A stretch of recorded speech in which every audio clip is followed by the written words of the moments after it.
In a quiet town surrounded by rolling hills and golden sunsets, there lived a young girl named Eliza, barely 16, who worked as a maid in the grand estate of Mr. Alexander Grant, a reclusive millionaire known for his vast wealth, stern demeanor, and a life shrouded in mystery and solitude, for though he had all the riches that others envied, his mansion echoed with silence and loneliness, and the few servants he employed knew never to cross his path unless summoned. But Eliza was different. For though poor and burdened with the struggles of her life, she carried with her a light of innocence, kindness, and humility that even the walls of that cold mansion could not extinguish, and when she first stepped into its marble halls with trembling hands and hopeful eyes, she did not imagine that her journey would intertwine with the final days of the man everyone feared yet secretly pitied, for fate had already written a story far more powerful than either of them could understand.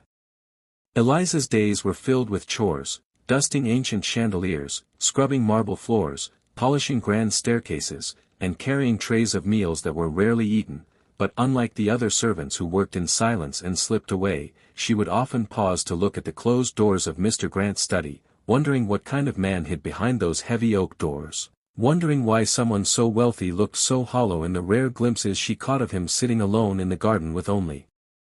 the wind for company. One rainy afternoon, when thunder rolled and lightning painted the sky in furious white, Eliza was sent to bring him his tea, and for the first time their eyes met. His gaze, sharp and weary, carried decades of unspoken pain, while hers, wide and gentle, reflected no fear, only a quiet curiosity, and in that silent exchange something shifted, for Mr. Grant, used to people bowing, trembling, or flattering, saw in this maid a courage so unassuming yet profound, and instead of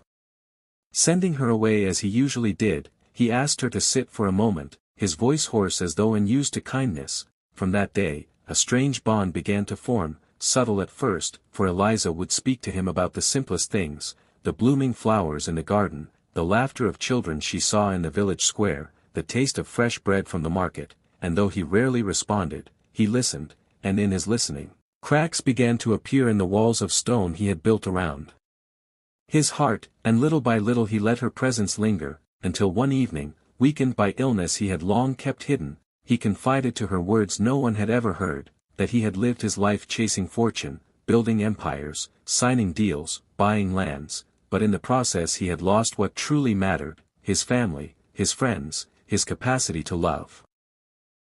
And now as his body betrayed him and the shadows of death drew closer, he realized that wealth could not buy back time, nor could it comfort a lonely heart, and with tears brimming in his tired eyes, he whispered to Eliza that he had only one last wish before he left this world, a wish no lawyer, no doctor, no business partner could fulfill, but perhaps she could, if only she had the courage. Eliza, though startled, placed her trembling hand on his frail one and promised that if it was within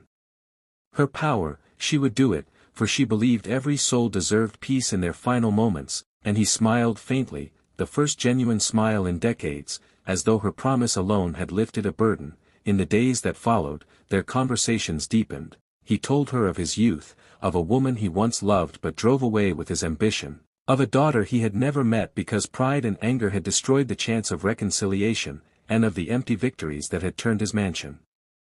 into a prison instead of a home. And Eliza listened with a heart far wiser than her years, her compassion weaving healing into his regrets, until one fateful night as the moonlight bathed the room in silver, he finally revealed his last wish, his voice trembling like a candle about to fade. He longed to see the daughter he had abandoned, to hold her hand just once before death claimed him, and to beg for her forgiveness. But he had no strength left to find her, no courage to face the wounds he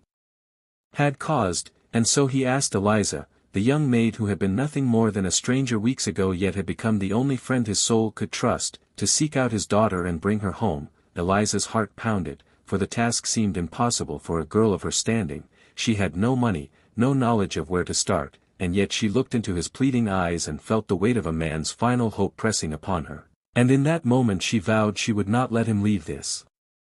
world with such regret. She would do everything in her power to fulfill the last wish of a dying millionaire, no matter how far she had to go, no matter how many doors closed in her face, no matter how heavy the road became. And thus, her journey began, a journey that would test her resilience, break her limits, and prove that sometimes the pure heart of a young girl could succeed where riches and power had failed. For love and forgiveness are treasures far greater than gold. Dear viewer, this story is only beginning, and the journey ahead will leave you inspired and in tears, so stay with us, share in Eliza's courage, and if this touched your heart even a little, do not forget to subscribe to the channel, because more stories of hope, love, and redemption await you right here, and you will not want to miss what happens next when Eliza sets out to fulfill a millionaire's last wish.